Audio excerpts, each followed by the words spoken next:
ಇವತ್ತು ಕಲಬುರಗಿ ಭಾಗ ಜೊತೆಗೆ ರಾಜ್ಯಕ್ಕೆ ತುಂಬಲಾರದ ನಷ್ಟ ಉಂಟಾಗಿದೆ.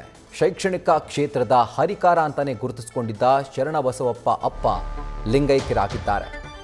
ತುಂಬು ಜೀವನ ನಡೆಸಿ ಅಂದರೆ 91 ವರ್ಷಗಳ ತುಂಬು ಜೀವನ ನಡೆಸಿ ಶರಣಬಸವಪ್ಪ ಅಪ್ಪ ಅಸ್ತಂಗತರಾಗಿದ್ದಾರೆ. ವಯೋಸಹಜ ಕಾಯಿಲೆಯಿಂದ ಅನೇಕ ದಿನಗಳಿಂದ ಡಾಕ್ಟರ್ ಅಪ್ಪ ಅವರು ಬಳಲ್ತಾ ಇದ್ರು.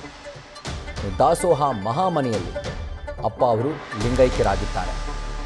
ಶರಣಬಸವೇಶ್ವರ ಸಂಸ್ಥಾನದ 8ನೇ ಪೀಠಾಧಿಪತಿಯಾಗಿ ಅವರು ಪೀಠವನ್ನು ಅಲಂಕರಿಸಿದರು.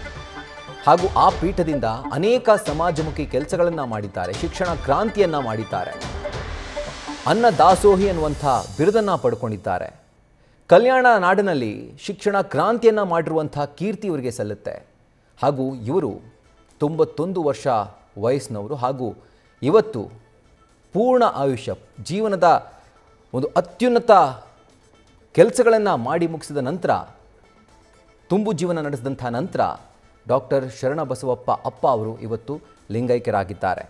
ವಯೋಸಹಜ ಕಾಯಿಲೆ ಹಾಗೂ ನಿಮೋನಿಯಾದಿಂದ ಬಳಲ್ತಾ ಇದ್ರು. ಅನೇಕ ದಿನಗಳ ಹಿಂದೆ ಇವರನ್ನು ಅಡ್ಮಿಟ್ ಮಾಡಲಾಗಿತ್ತು.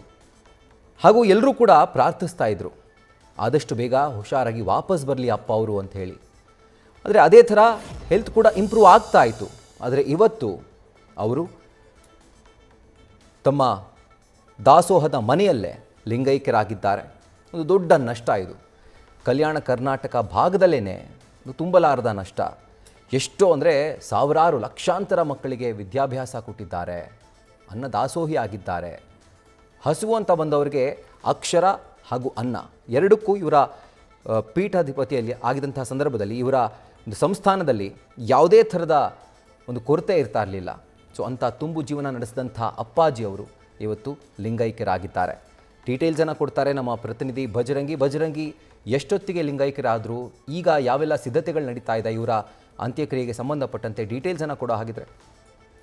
ರಾಹುಲ್, ಕಲ್ಯಾಣ ಕರ್ನಾಟಕ ನಾಡಿಗೆ ಇದು ತುಂಬಲಾರದ ನಷ್ಟ ಆಗಿರುವಂಥದ್ದು. ಯಾಕಂದ್ರೆ ಕಲ್ಯಾಣ ಕರ್ನಾಟಕ ಭಾಗದ ಆರಾಧ್ಯ ದೈವ ಅಂದ್ರೆ ಶರಣಬಸವೇಶ್ವರ ದೇವಸ್ಥಾನ. ಈ ದೇವಸ್ಥಾನ ಸಂಸ್ಥಾನದ 8ನೇ ಪೀಠಾಧಿಪತಿ ಆಗಿರುವಂತಹ ಡಾಕ್ಟರ್ ಶರಣಬಸವಪ್ಪ ಅಪ್ಪ ಅವರು ಇವತ್ತು ರಾತ್ರಿ 9:23 ಸಂಸ್ಥಾನದ ಮಹಾಮನೆಯಲ್ಲಿಯೇ ಹಸ್ತಂಗತರಾಗಿದ್ದಾರೆ.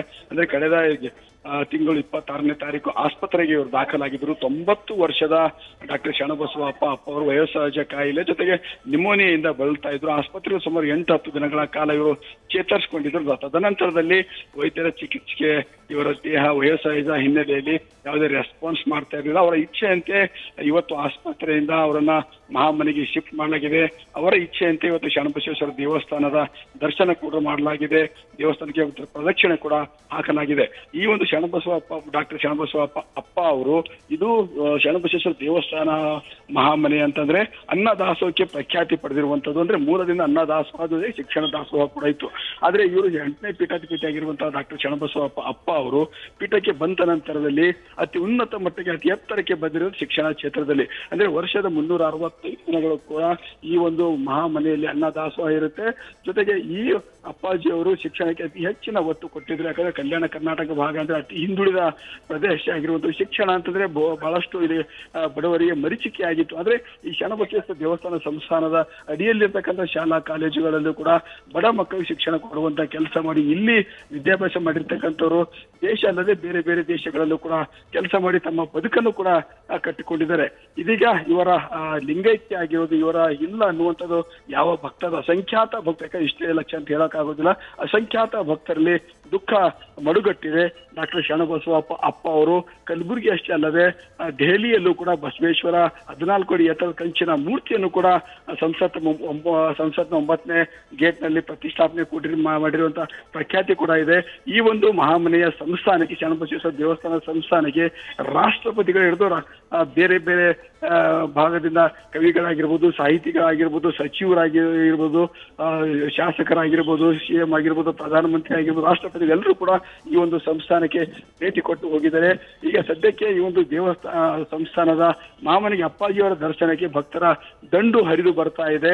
ಇಲ್ಲಿ ಸಕಲ ರೀತಿಯ ಸಿದ್ಧತೆ ಕೂಡ ಮಾಡಿಕೊಳ್ಳಲಾಗ್ತದೆ. ನಾಳೆ ಬೆಳಿಗ್ಗೆ ಈ ಒಂದು ಮಹಾಮನೆಯ ಮುಂಭಾಗದಲ್ಲಿರ್ತಕ್ಕಂಥ ಮಂಟಪದಲ್ಲಿ ಡಾಕ್ಟರ್ ಶರಣಬಸವಪ್ಪ ಅಪ್ಪ ಅವರ ಪಾರ್ಥಿವದ ಅಂತಿಮ ದರ್ಶನಕ್ಕಾಗಿ ವ್ಯವಸ್ಥೆ ಕೂಡ ಮಾಡಿಕೊಳ್ಳಲಾಗ್ತದೆ. ಬೆಳಿಗ್ಗೆ 7 ಗಂಟೆಯಿಂದ ಮಧ್ಯಾಹ್ನ 2:30-3 ಗಂಟೆ ಸುಮಾರಿಗೆ ಭಕ್ತರ ದರ್ಶನಕ್ಕೆ ವ್ಯವಸ್ಥೆ ಕೂಡ ಕಲ್ಪಿಸಲಾಗ್ತದೆ. ಅದಾದ ನಂತರದಲ್ಲಿ ದೇವಸ್ಥಾನ ಶರಣಬಸವೇಶ್ವರ ದೇವಸ್ಥಾನದ ಮುಂಭಾಗದಲ್ಲಿ ಅಂದ್ರೆ ಇವರ ಸಂಸ್ಥಾನದ ಪೀಠಕ್ಕೆ ಇರುವಂತವ್ರು ಎಲ್ಲಿ ಅವರ ಎಲ್ಲ ವಿಧಿವಿಧಾನ ಎಲ್ಲಿ ಮಾಡಲಾಗಿದೆ ಪಕ್ಕದಲ್ಲಿ ದೇವಸ್ಥಾನದ ಮುಂಭಾಗದಲ್ಲಿ ಇವರ ಅಂತಿಮ ವಿಧಿವಿಧಾನ ವೀರಶೈವ ಧರ್ಮದ ಪದ್ಧತಿಯಲ್ಲಿಯೇ ನೆರವೇರಲಾಗಿದೆ. ಸುಮಾರು 5 ಗಂಟೆಯಿಂದ 5:30 ಹೊತ್ತಿಗೆ ಡಾಕ್ಟರ್ ಶರಣಬಸವಪ್ಪ ಅಪ್ಪ ಅವರ ಅಂತಿಮ ವಿಧಿವಿಧಾನ ನೆರವೇರಲಾಗುತ್ತೆ. ಇದೀಗ ಸದ್ಯಕ್ಕೆ ಸ್ಥಳಕ್ಕೆ ಅಂದ್ರೆ ಈ ಒಂದು ಮಹಾಮನೆಗೆ ಅಪ್ಪರ ದರ್ಶನಕ್ಕೆ ಅಪಾರ ಸಂಖ್ಯೆ ಭಕ್ತರು ಕೂಡ ದರ್ಶನ ಪಡೆಯೋದಕ್ಕೆ ಹರಿದು ಬರ್ತಾ ಇದ್ದಾರೆ. ಕಲಬುರಗಿ ಜಿಲ್ಲಾಧಿಕಾರಿ ಅವರು ಕೂಡ ಇಲ್ಲಿ ಭೇಟಿ ಕೊಟ್ಟಿದ್ದಾರೆ. Police commissioner Sharanappa S D ಅವರು ಕೂಡ ಭೇಟಿ ಕೊಟ್ಟಿದ್ದಾರೆ. ನಾಳೆಯ ವ್ಯವಸ್ಥೆ ಅಂತಿಮ ವಿಧಿವಿಧಾನದ ನಿಮಿತ್ತವಾಗಿ ಲಕ್ಷಾಂತರ ಸಂಖ್ಯೆಯಲ್ಲಿ ಭಕ್ತರು ಆಗಮಿಸುವ ಹಿನ್ನೆಲೆಯಲ್ಲಿ ಸಕಲ ರೀತಿಯ ಸಿದ್ಧತೆ ಕೂಡ ಮಾಡಿಕೊಳ್ಳಲಾಗ್ತದೆ. ಯಾವುದೇ ರೀತಿಯಿಂದ ಸಮಸ್ಯೆಯಲ್ಲಿ ಉಂಟಾಗಬಾರದು. ಬಂದಿರುವಂತಹ ಭಕ್ತರು ಡಾಕ್ಟರ್ ಶರಣಬಸವಪ್ಪ ಅವರ ದರ್ಶನ ಶಾಂತ ರೀತಿಯಾಗಿ ಮಾಡಿಕೊಂಡು ಹೋಗಬೇಕು. ಅವರ ಕೃಪಾರ್ಥಕ್ಕೆ ಆಶೀರ್ವಾದ ಪಡ್ಕೊಳ್ಬೇಕು ಅನ್ನೋ ನಿಟ್ಟಿನಲ್ಲಿ ಯಾವುದೇ ರೀತಿ ಸಮಸ್ಯೆಗಳು ಉಂಟಾಗಬಾರದು, ಗಲಾಟೆ ಗದ್ದಲಗಳು ಆಗಬಾರದು ಅನ್ನೋ ಕಾರಣಕ್ಕೆ ಸಕಲ ರೀತಿಯ ಸಿದ್ಧತೆ ಮಾಡಿಕೊಳ್ಳಲಾಗ್ತಿದೆ. ಸದ್ಯಕ್ಕೆ ಕಲ್ಯಾಣ ನಾಡಿನಲ್ಲಿ ಡಾಕ್ಟರ್ ಶರಣಬಸವಪ್ಪ ಅಪ್ಪ ಅವರು ಇಲ್ಲ ಅನ್ನೋದು ಅರಗಿಸಿಕೊಳ್ಳೋದಕ್ಕೆ ಯಾವ ಭಕ್ತರು ಕೂಡ ಸಾಧ್ಯ ಆಗ್ತಾ ಇಲ್ಲ. ಅದರಲ್ಲೂ ಕೂಡ ಶರಣಬಸವಪ್ಪ ಅಪ್ಪ ಶೈಕ್ಷಣಿಕ ಕ್ರಾಂತಿಯನ್ನು ಮಾಡಿದರೆ ಇದರಿಂದಾಗಿ ಇವರ ಈ ಭಾಗದಲ್ಲಿ ಶರಣಬಸವ ಅಪ್ಪ ಅವರ ಅಗಲಿಕೆ ತುಂಬಲಾರದು ನಷ್ಟ ಆಗಿರುವಂತದ್ದು. Rahul. Right Bajrangi, thank you ಡೀಟೇಲ್ಸ್ಗೆ. ನ್ಯೂಸ್ ಫಸ್ಟ್ ನಿರ್ಭೀತಿಯಿಂದ ನಿಮ್ಮ ಪರವಾಗಿ.